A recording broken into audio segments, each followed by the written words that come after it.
proyecto ha sido ganador del Fondo de Fomento Concursable para Medios de Comunicación Audiovisual, un mecanismo de fortalecimiento de la pluralidad de voces y subsidiado por el Ente Nacional de Comunicaciones, bajo la licencia del Ñocanchis Cancunapa. De nosotros para ustedes. Un espacio creado para las comunidades indígenas. 88.7 FM por Radio Chasqui. Derechos de los pueblos indígenas. Derecho de los pueblos indígenas. La Constitución Nacional, en su artículo 75, inciso 17, reconoce la preexistencia étnica y cultural de los pueblos indígenas, posesión y propiedad comunitaria de las tierras que tradicionalmente ocupan, y regular la entrega de otras aptas y suficientes para el desarrollo humano. Así también se debe asegurar la participación de los pueblos indígenas en la gestión referida a sus recursos naturales y a los demás intereses que lo afectan. Radio Chasqui Jujuy, FM 88.7, comunicación indígena y popular.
Ayimpuncha, Guarmicunas, Turaicunas, buenos días hermanas y hermanos.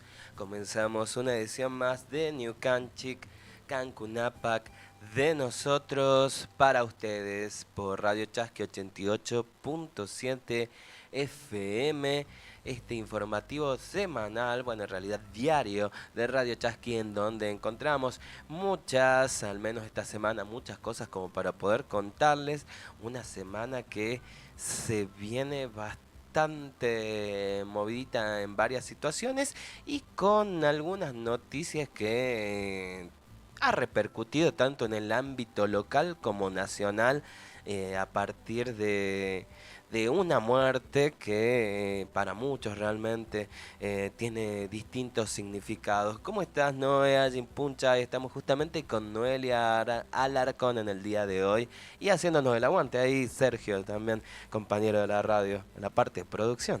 Así es, muy buenos días, Fer, a Jim Puncha y a todos los que están escuchándonos y que nos siguen por el Facebook o también YouTube, ¿no? Estamos en vivo por la página de Radio Chasqui. Así es, y bueno, hablábamos de una muerte que es bastante, digamos, no sé si decir polémica en sí, pero sí tiene que ver con una persona muy polémica dentro del ámbito local, nacional e internacional, como lo ha sido la figura de Pedro Blaquier, a quien, bueno, ha dejado este mundo con una deuda, por así decirlo, una deuda que especialmente los familiares de desaparecidos y víctimas de el genocidio de Estado en la última dictadura, y más que nada en la región de Libertador General San Martín, de la empresa Ledesma, son quienes más lo han sufrido por alguna cosa o más sintieron quizás este golpe, ¿no? Sí, bueno, Carlos Pedro Tadeo Blaquier murió a los 95 años, impune, ¿no?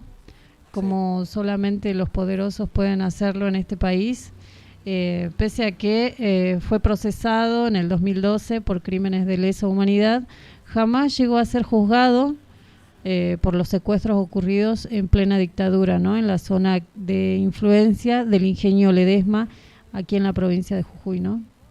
Sí, así es, sí. Bueno, muchos hablan de cierta, podríamos decir, de cierta jugada que hizo el empresario para evitar sentarse en los banquillos de los acusados. Contó con la inestimable ayuda de los más altos tribunales del país, es decir, la Cámara Federal de Casación Penal y la Corte Suprema, que demoraron el proceso durante casi 8 años. Su impunidad fue repudiada por organismos de derechos humanos, mientras que el expresidente Mauricio Macri lo despidió en las redes, obviando su prontuario en materia de delitos aberrantes, y mandó su cariño a la familia Blaquier. Y a esto podemos sumar también, justo a mí me sorprendió que, bueno, no sé si decir que me sorprendió, pero estuve escuchando ahí la despedida del canal que, digamos, el canal de aire de toda la provincia, en donde hablaron de justamente el fallecimiento de Pedro Blaquier, pero digamos que todas sus descripciones fueron a partir de uno de los más importantes empresarios de Argentina y no hicieron ninguna mención con, bueno, su accionar o con, digamos, su vinculación en medio de, digamos, tiempos de represión y de terrorismo de Estado. Sí, ¿no? Un empresario que estuvo comprometido, ¿no?, con el terrorismo de Estado en el país. Sí. Sí, se ve distintas en las redes sociales, bueno, distintas opiniones, ¿no? Sí. Sobre, bueno, pasa con Blaquier y pasa con muchas personas, ¿no? En las distintas opiniones. Bueno, las redes sociales sabemos que tampoco es, por ahí es una cloaca, ¿no? Sí, también hay mucha manipulación, hay muchas personas que por ahí comentan determinadas publicaciones a partir de ciertos intereses más que de opiniones que sean propias, y digamos que esos intereses que defienden muchas veces tienen que ver con un sueldo que está pagado para que justamente tengan esas intervenciones, así que por ahí hay que tomar con pinza, digamos, tanto redes sociales, medios y demás, pero sí podemos decir que hay una parte que es más alternativa, que tiene que ver también con medios que pueden llamarse que son más independientes, en donde se habla un poquito más de esto, ¿no? Encontramos que Pedro Blaquier pasó el último mes de su vida internado, según informaron desde la empresa a la que él le dedicó 60 años de su vida. Doctor en Derecho y con título en Filosofía, Blaquier fue algo más que un empresario comprometido con el terrorismo de Estado, fue uno de los civiles que le dieron carnadura al plan económico de la dictadura. Bueno, sí, su ligación con el ingenio Ledesma quedó sellado cuando contrajo matrimonio con Nelly Arrieta, cuyos padres eran los dueños de las instalaciones dedicadas a la producción de azúcar, ¿no? Y el joven abogado heredó, el heredero de los Alzaga se incorporó a la empresa en 1952. Para entonces se habría mudado con su esposa a la provincia de Jujuy. Con ella tuvo 5 hijos. Su suegro Herminio Arrieta lo dejó al frente del ingenio en febrero de 1970 y él lo convirtió en un emporio, ¿no? Sí.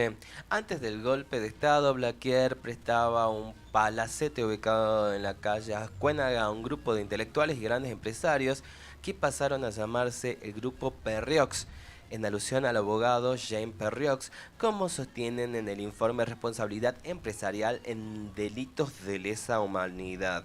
Blaquier de esa forma colaboró con quienes diseñaron el plan económico que después iba a ejecutar José Martínez de Hoz. Mirá, un dato que quizás no sabían muchos, ¿no? ¿Qué vinculación tenía, hasta qué punto era la vinculación de Blaquier desde antes del mismo golpe? El 24 de marzo de 1976 comenzaron los secuestros en Jujuy.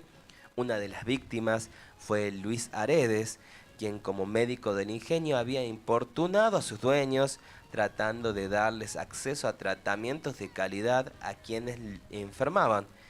Mirá, ¿por qué motivo se secuestraba y desaparecía a determinadas personas, ¿no? Lo mismo había hecho Aredes cuando fue intendente municipal de Libertador General San Martín. Bueno, para llevar adelante estos secuestros, las fuerzas contaban con vehículos que había proporcionado la misma empresa. Para entonces Ledesma también producía listas negras de trabajadores. En julio de 1976 la metodología se perfeccionó. Las localidades que rodeaban al ingenio se vieron envueltas en una gran corte de suministro eléctrico que posibilitó que las fuerzas salieran a secuestrar bajo el total anonimato, en lo que se conoció como la noche del apagón. Fueron raptadas decenas de personas, todos ellos fueron llevadas a la hostería de Guerrero, que funcionaba como el centro de tortura, y luego trasladadas, ¿no? Así es, la denuncia sobre los crímenes de Ledesma se inició en plena dictadura. Este año, la marcha del apagón cumplirá 40 años, tantos años como tiene la misma democracia. Olga Márquez, esposa de Aredes, fue uno de los emblemas de esta denuncia. Se había visto incluso en uno de los documentales que se hizo acerca de Olga Aredes, como ella, como esposa justamente de Luis Aredes, de uno de los desaparecidos, fue una de las pocas, fue prácticamente la primera en salir los días jueves y dar, digamos, la ronda en la plaza central de Ledesma, ¿no? Su hijo Ricardo todavía está conmocionado por la noticia del deceso de Blaquier después de tantos años de esperar verlo en el banquillo. Ha sido una lucha tremenda y en el feudo de Blaquier allá no cambió nada. Se convive con el que entregó listas. Tremendo, bueno. Y así un montón podemos hablar Sí.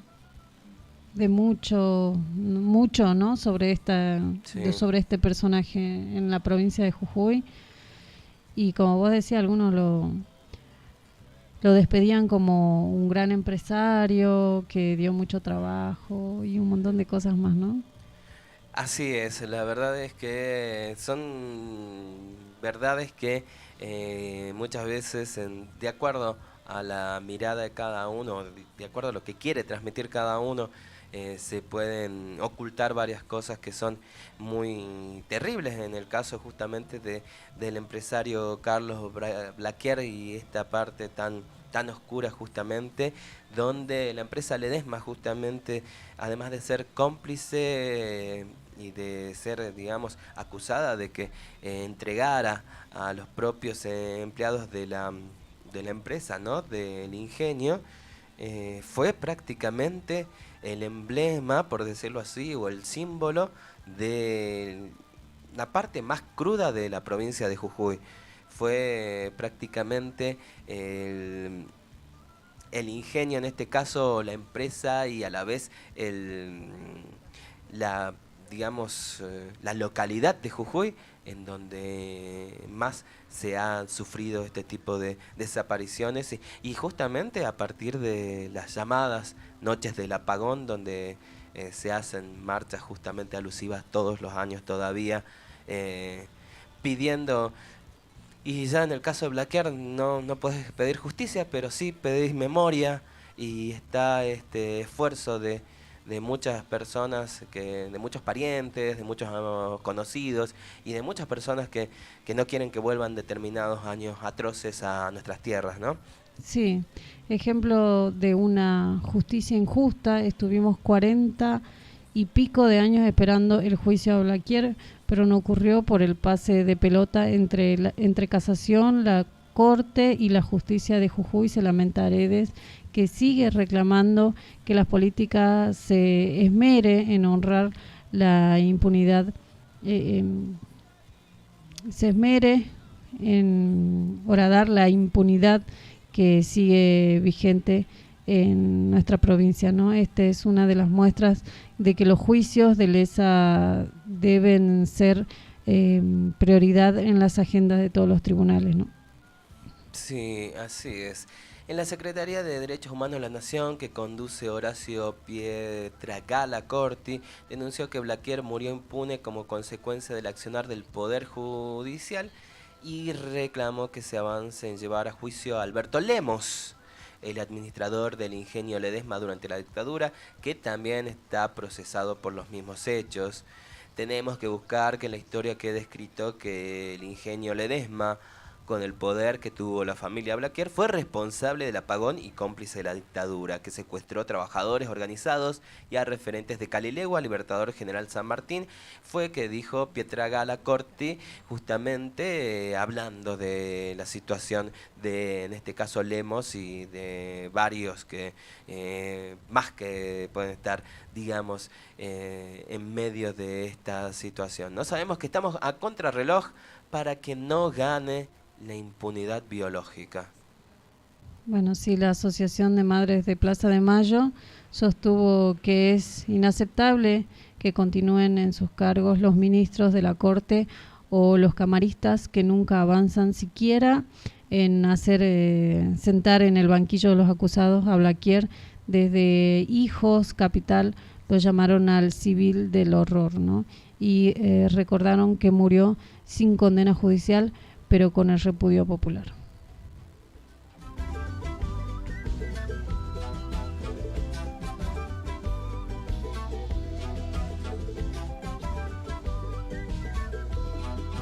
Dame tu sueño marrón, hembra sagrada del sol, dame tu luna de sal, Pachamama, dame la fuerza para dar lo que jamás se me dio, déjame tu bendición, Pachamama,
pasando el puente, ¿no?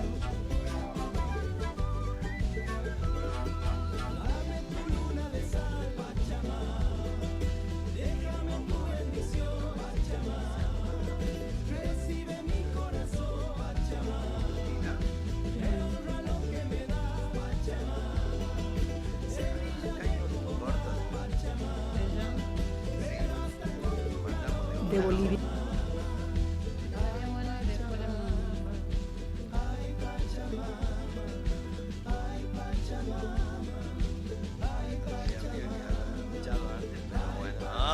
No hay tiempo. Cualquier cosa ahí nomás lo cortamos.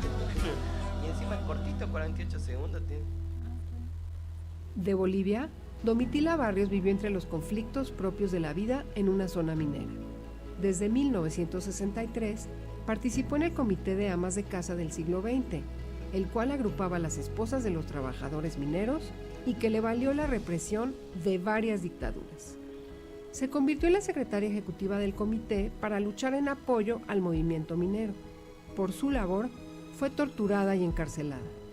En 1977 se sumó a la huelga de hambre de las esposas de 4 mineros para exigir amnistía a los presos políticos y la liberación de los dirigentes, logrando que se concediera su libertad. Al morir, el presidente Evo Morales decretó 3 días de duelo.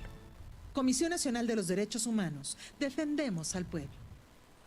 Bien, habíamos escuchado justamente un poquito acerca de justamente la vida de una gran luchadora, ¿no? Como lo es, o como lo fue. Sí, podríamos decir como lo es, porque hay determinadas personas que a pesar de dejarnos físicamente, siguen sembrando, ¿no? Y el caso de Domitila Barrios de Chúngara, justamente, es uno de esos emblemas. Habíamos hablado de unos emblemas bastante oscuros, o un emblema bastante oscuro hace un instante, y tenemos acá un símbolo justamente de lucha que justamente en estas horas, en el día justamente 12 de marzo de 2012, en realidad fue, digamos, ha pasado a la inmortalidad, como decimos, ¿no? Así es, Domitila Barrios de Chúngara fue defensora de la lucha conjunta de mujeres y hombres contra la explotación laboral, ¿no? Domitila fue una de las primeras mujeres lideresas de los movimientos mineros y desde 1963 participó en el Comité de Amas de Casa del siglo XX, una de las comunidades mineras que se enfrentó a las fuerzas represivas de distintas dictaduras, ¿no? Víctor Paz, Estensoro, René Barrientos, Hugo Bandes Suárez, Bolivia estuvo y está sometida a las empresas multinacionales que controlan la riqueza de aquel estado, ¿no? Petróleo, gas, zinc, estaño, hierro, oro, mientras las clases obreras y los campesinos indígenas viven en la miseria, ¿no? Domitila sobrevivió a la masacre de las minas de San Juan en 1967, ¿no? La verdad que una vida llena justamente de lucha y, digamos, estar teniendo justamente presencia fuerte en medio de años de dictadura es algo muy tremendo. Encontramos que, digamos, en su amplio viaje por el mundo, en su amplia, podremos transitar por la lucha, llegó hasta ser candidata a vicepresidente de justamente el hermano país de Bolivia, y en un año bastante, bueno, una época muy difícil para toda Latinoamérica, justamente como han sido la década de los años 70 del siglo pasado, ¿no? En 1978 fue la primera mujer en encabezar, acompañando como candidata a la vicepresidencia al dirigente campesino Casiano Amurrio, una fórmula electoral en representación del hoy extinto Frente Revolucionario de Izquierda, y aunque la fórmula no fue del todo exitosa en términos electorales, marcó un hito inaugural en el proceso democrático del que aún hoy somos testigos, pues en la figura de Domitila Barrios se sintetizaron causas que aún hoy se mantienen con plena vigencia, como la participación de las mujeres, los campesinos y los obreros en la conducción de Bolivia. Y en 1979, esta luchadora indígena, junto a las esposas de otros mineros, Ludmila Rojas de Pimentel, Angélica Romero de Flores, Aurora Villarroel de Lora y Nelly Colque de Pañagua, hicieron una huelga de hambre a las que se unieron miles de personas por muchas ciudades de Bolivia, ¿no? Bolivia, reclamando la amnistía política y la liberación de los dirigentes mineros presos. La presión social e internacional logró que Hugo Banzer,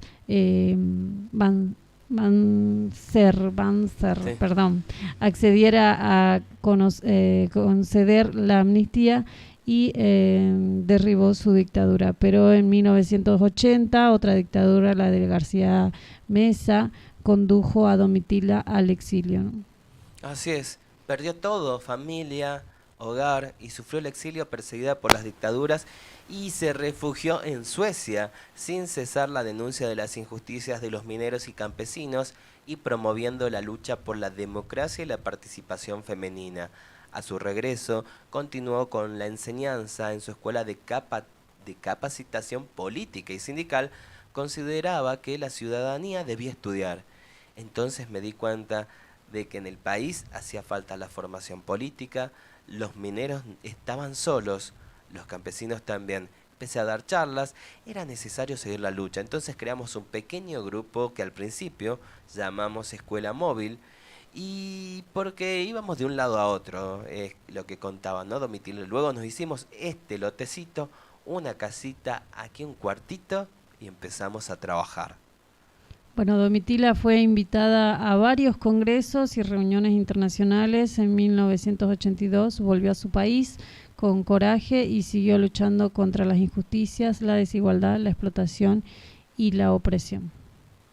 Así es, encontramos también que sobre su vida y luchas revolucionarias, además de los libros testimoniales mencionados de la escritora brasileña Moema Bieser y de David Acebey, cineasta y cuentista boliviano, Eduardo Galeano, escritor uruguayo, la presenta en el libro Memoria del Fuego. ¿Y qué es lo que dice Galeano de Domitila? Recuerdo una asamblea obrera en las minas de Bolivia hace ya un tiempito, más de 30 años. Una mujer se alzó entre todos los hombres y preguntó: ¿cuál es nuestro enemigo principal? Se alzaron voces que respondieron: el imperialismo, la oligarquía, la burocracia. Y ella, Domitila Chungara, aclaró: no, compañeros, nuestro enemigo principal es el miedo y lo llevamos adentro. Yo tuve la suerte de escucharla, nunca olvidé.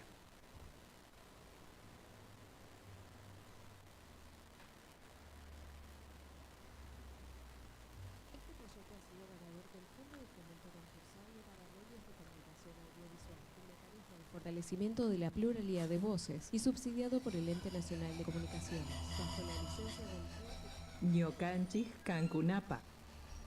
De nosotros para ustedes. ¿Qué frase? Un espacio creado para las comunidades indígenas. Desde la primera batalla a ganar era dejar participar a la compañera y al compañero a los hijos de la lucha de clases. Derechos de los pueblos indígenas. Derechos de los pueblos Y indígenas. uno La recién Constitución Nacional, A veces en su no las artículo conocés, claro, 75, capaz que sí. inciso 17, ¿Sabés cuántas reconoce mujeres la hay así? preexistencia étnica y cultural de los pueblos indígenas, posesión y propiedad comunitaria de las tierras Tantas que personas tradicionalmente ocupan, que y hicieron, regular digamos, la cosas entrega grosas y de uno, otras aptas y digamos, suficientes para el desarrollo bolaina. humano.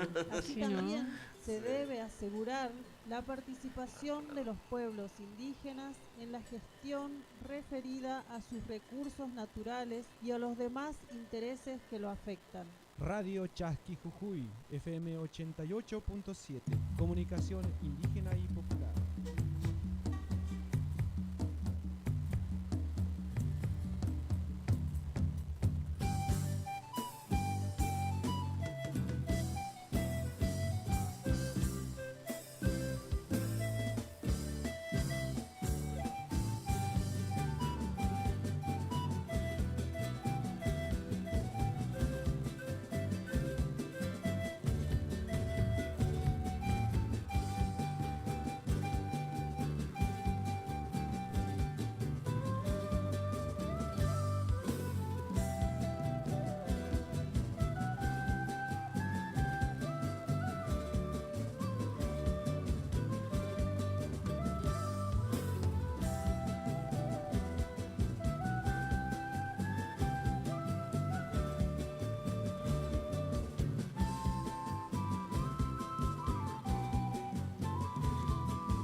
ya mujer, así yo puedo ver la mirada de tu alma tan profunda que me hace tanto bien y sueño que entre tus brazos tu boca me diga te quiero. Siente mi corazón y el fuego de su amor, no lo dejes así muerto de frío. Tu mirada es todo mi abrigo, tiene la magia de hacerme que me sienta vivo. Si supieras de verdad que tú eres mi eterno amor y que toda esta distancia me marchita como una flor. Si supieras de verdad cuánto es que te quiero yo y que toda esta distancia se me ahonda en el corazón.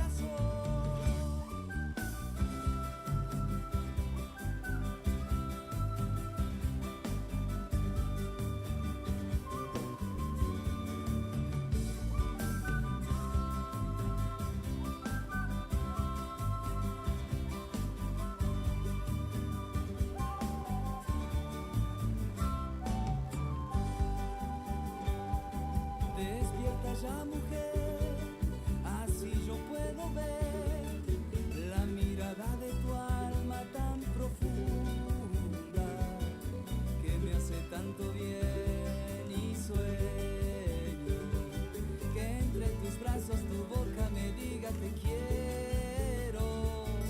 Siente mi corazón y el fuego de su amor, no lo dejes así muerto de frío. Tu mirada es todo mi abrigo, tiene la magia de hacerme que me sienta vivo. Si supieras de verdad que tú eres mi eterno amor y que toda esta distancia me marchita como una flor. Si supieras de verdad cuánto es que te quiero yo y que toda esta distancia se me ahonda en el corazón.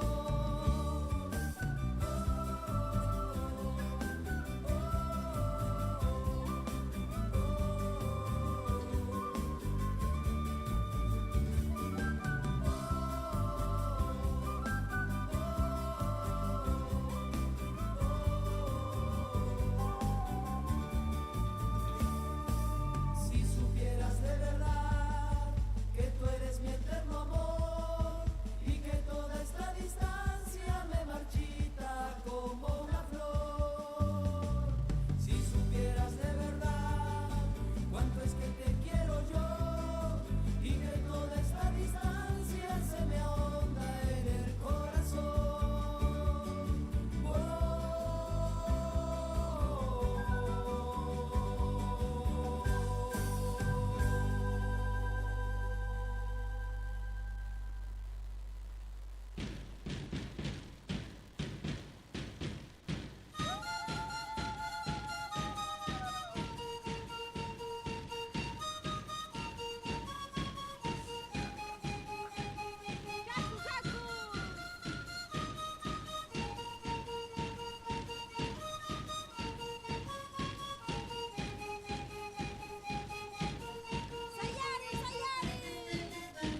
jamás ha sido delincuencia ni terrorismo. La lucha del pueblo mapuche es una lucha.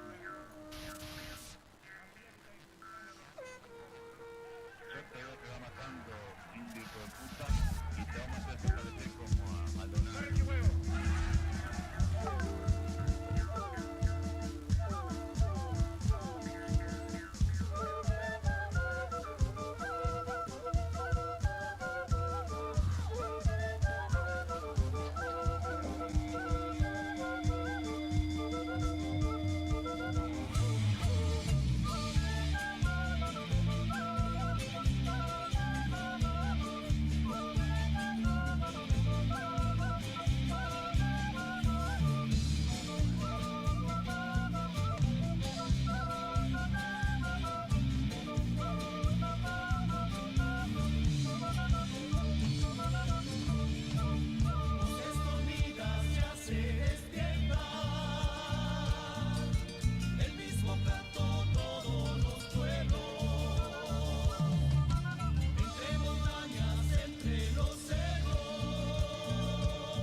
Somos los hijos de este cielo, las ánimas de la memoria. Somos los dueños de este suelo, los guardianes de toda existencia.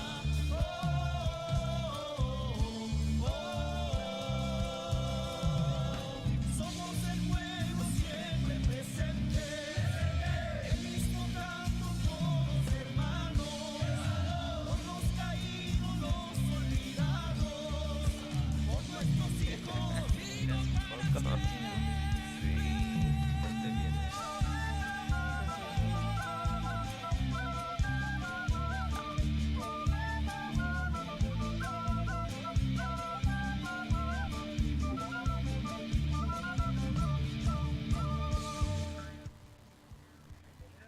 Bueno, estamos nuevamente con ustedes en New Canchic, Cancunapac, de nosotros para ustedes.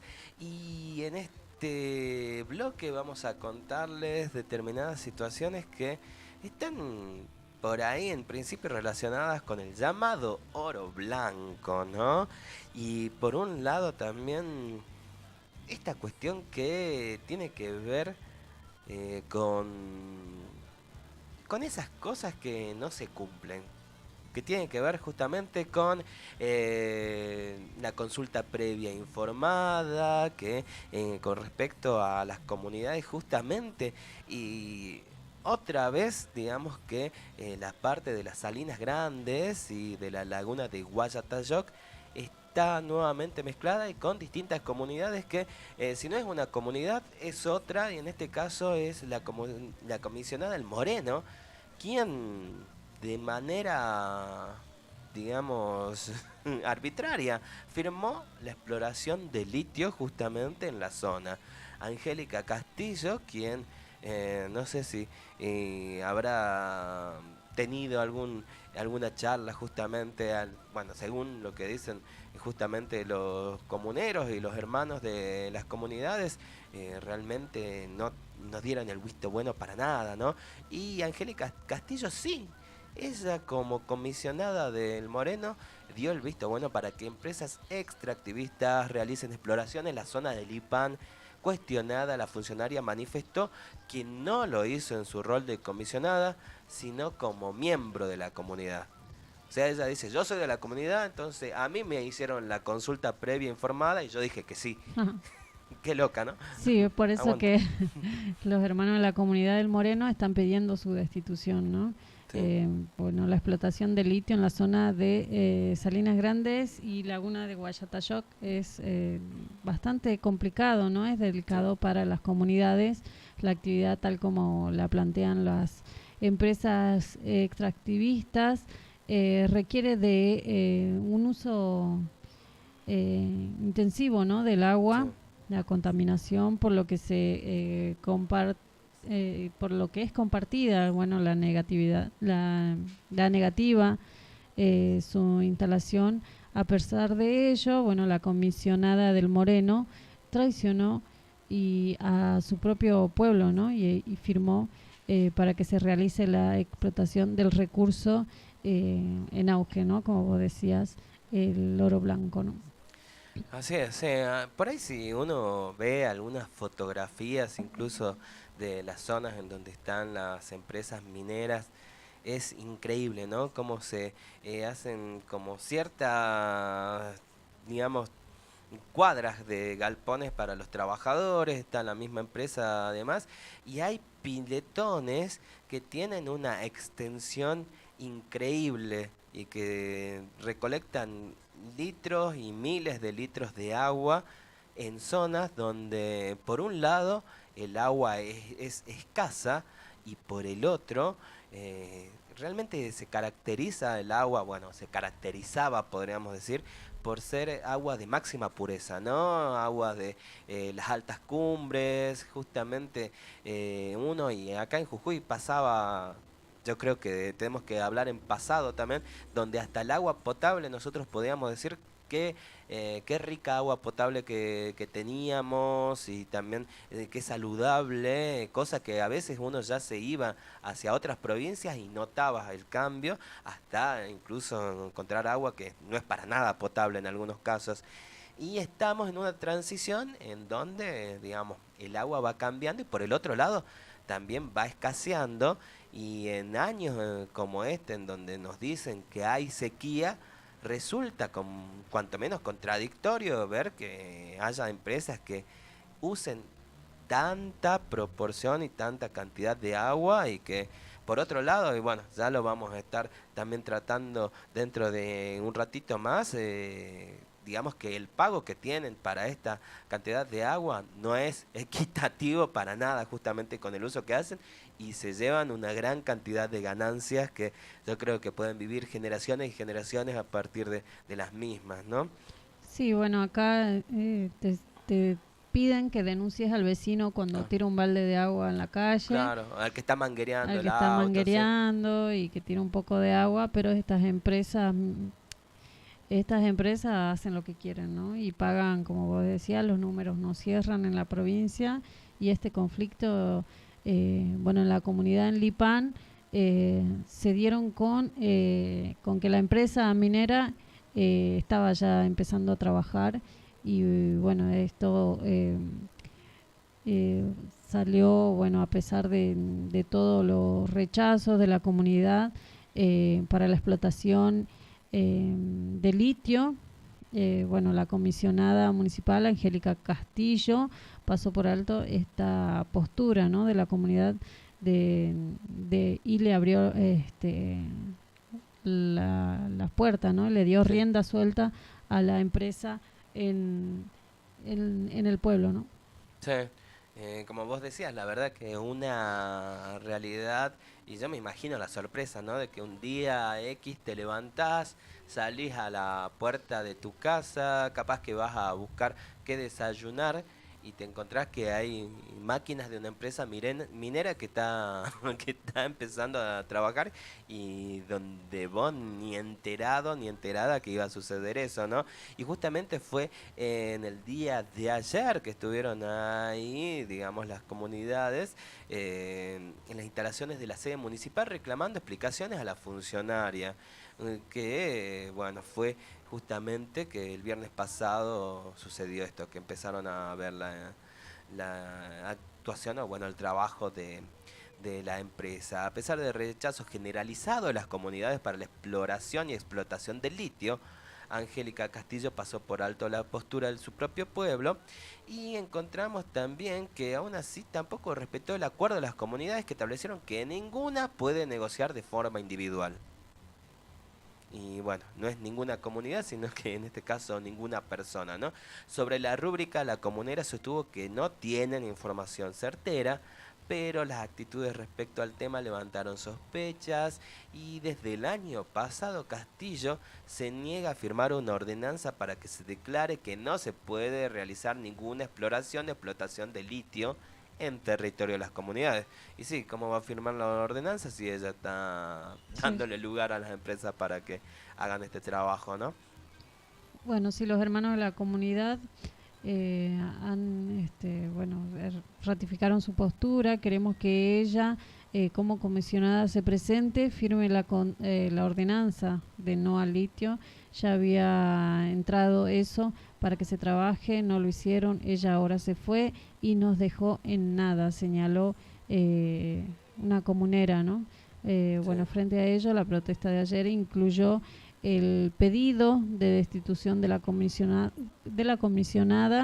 Ella no está velando por el pueblo, además nosotros queremos que se firme la ordenanza y puso muchos argumentos para no tener en cuenta esta ordenanza, ¿no?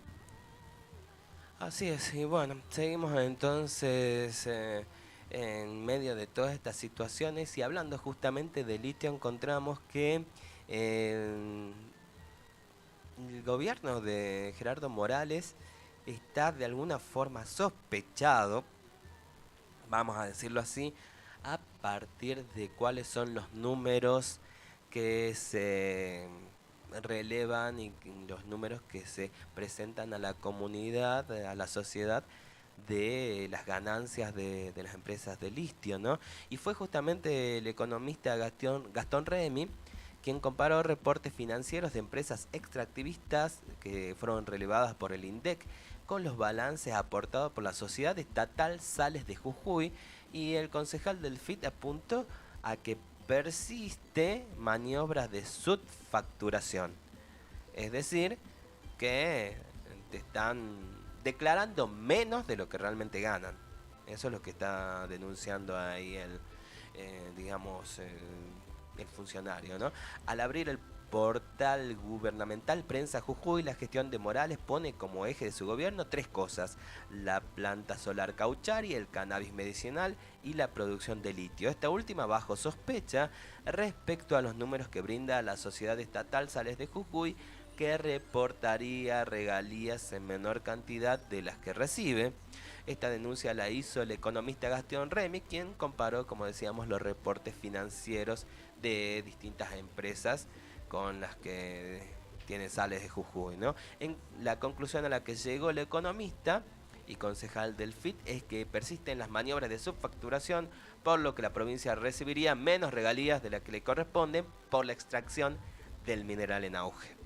Bueno, sí, la denuncia la hizo el economista Gastón Remy, como decíamos recién, quien estuvo comparando, ¿no?, los reportes financieros de la empresa extractivista que reveló el INDEC con los balances publicados por Sales de Jujuy, ¿no? La conclusión a la que llegó el economista y concejal del Frente de Izquierda de Trabajadores, que persisten las maniobras de sobrefacturación, por lo que porque la provincia, ¿no?, recibiría menos regalías de las que corresponde por la extracción del mineral en auge, ¿no? Bueno, los números no cierran, ¿no? No cierran, sí, y acá tenemos, bueno, lo que dice Gastón Remy: aunque no se publican las cantidades exportadas de litio, podemos obtener un dato aproximado a partir de los reportes financieros que realizan las mineras. Sales de Jujuy informó que sus exportaciones en cantidad fueron de 13.449 toneladas en 2022, este es del reporte de diciembre del año pasado. En el caso del Livent, estima una producción anual de 20.000 toneladas. Así, en total, las ventas ascenderían a 33.449 toneladas, detalla el informe que se titula Mineras de litio, un probable caso de nueva subfacturación. Teniendo en cuenta estos números, Remy expuso, considerando el valor exportado por el INDEC, el precio promedio de venta de la tonelada de litio debería ser de $20.807. $20.807. A eso, mira, a eso multiplicarlo por 33.449 toneladas. ¿Cuánta plata tenés? Sin embargo, hay una significativa inconsistencia entre el precio por tonelada que surge de las exportaciones informadas por el INDEC respecto a los resultados publicados en el balance de Sales de Jujuy y de lo que se puede inferir respecto del Livent, las dos mineras de litio en operaciones, es lo que indicó el dirigente del FIT. Y bueno, sí. No, que los números son exactos y están a la vista, entonces por ahí cualquiera puede acceder y darse con esta sorpresa, ¿no? Sí.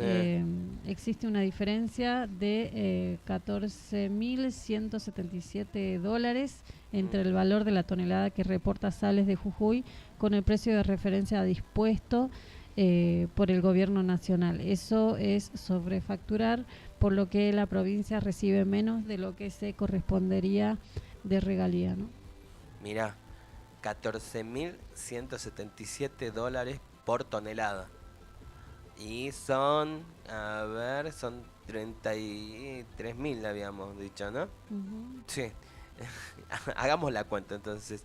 Son 33.449 toneladas y son $14.177 de diferencia. Entonces, son miles y miles de dólares de diferencia entre lo que se dice que factura la empresa y lo que denuncia, en este caso Gastón Remy, que es lo que están ganando. Realmente son cifras siderales que pueden estar dibujados, como dice ahí el concejal, y que realmente podrían hacer un montón de cosas con ese dinero y que sea a favor justamente del pueblo, de mitigar justamente el problema de la inflación en estos momentos también de, podemos decir, desbalance en cuanto a lo que ofrece el gobierno, también de las paritarias y lo que piden los trabajadores. Y vos decís, hay tanta plata que se va, es realmente algo muy triste. Bien, vamos ya acercándonos prácticamente al final de esta emisión de New Canchic Cancunapac, y no sé si le parece que para ya casi despedirnos le contamos esto de que hay gente que estará haciendo capacitación. El INTA justamente vendrá para algo tan lindo y tan necesario, ¿no? Tener tu propia huerta. Sí, bueno, cuando todos estos días estuvimos hablando del tema de tantos químicos y tantas cosas que le echan a nuestras verduras, que por ahí uno piensa, bueno, vamos a comer verduras, frutas, pero le echan todos los químicos que aprobados o no aprobados, y bueno, qué mejor que tener nuestra propia huerta, ¿no?, en la casa. Así es. La opción justamente ante los agroquímicos es el hecho de poder consumir productos orgánicos, o mejor dicho, en este caso verduras orgánicas, y el hacerlo en tu propia casa también, bueno, te demanda el hecho de no tener que gastar tanto dinero, sino, bueno, tener paciencia, cuidar la huerta y estar, digamos, feliz ante los resultados. El 20 de marzo será a partir de las 9 la capacitación de el INTA, quien justamente tiene este objetivo: dar a conocer los fundamentos teóricos y las herramientas prácticas para diseñar una huerta familiar. Y es así que el personal del INTA, Instituto Nacional de Tecnología Agropecuaria, brindará un taller al público en general interesado en la temática mencionada. Bueno, la modalidad de este taller será en forma presencial a cargo de Daniel Lamberti. Se llevará a cabo el 20 de marzo desde las 9 en el Centro de Referencia de Jujuy. Esto está ubicado en Alvear 1243, acá en San Salvador, ¿no? Así es, sí, justamente tanto en San Salvador como en distintas partes como Alto Comedero se estarán entregando gratis semillas de vegetales para huertas familiares. La Dirección de Asistencia Directiva del municipio capitalino entregará kits de semillas de estación otoño-invierno para huertas comunitarias y familiares a partir del lunes 20 de marzo también en las oficinas ubicadas en Avenida Almirante Brown, esquina Oscar Orías, en el horario de 8 a 12 horas. Bueno, sí, el secretario de Desarrollo Humano estuvo, Ariel Altea, explicó a través de la Dirección de Asistencia Directa y la Secretaría Municipal que se busca llegar a los vecinos mediante conceptos y contenidos, en este caso de cuestiones ambientales o tienen que ver con el autoabastecimiento familiar, realizando la entrega de semillas que complementan claramente el programa de huertas que desarrolla el municipio capitalino, ¿no? Así es, a través de este programa se busca mejorar y diversificar la alimentación de las familias, escuelas e instituciones de la comunidad a través de la entrega gratuita de semillas, y habrá un kit por familia solicitando al vecino que se acerque contando con su DNI para realizar el registro correspondiente.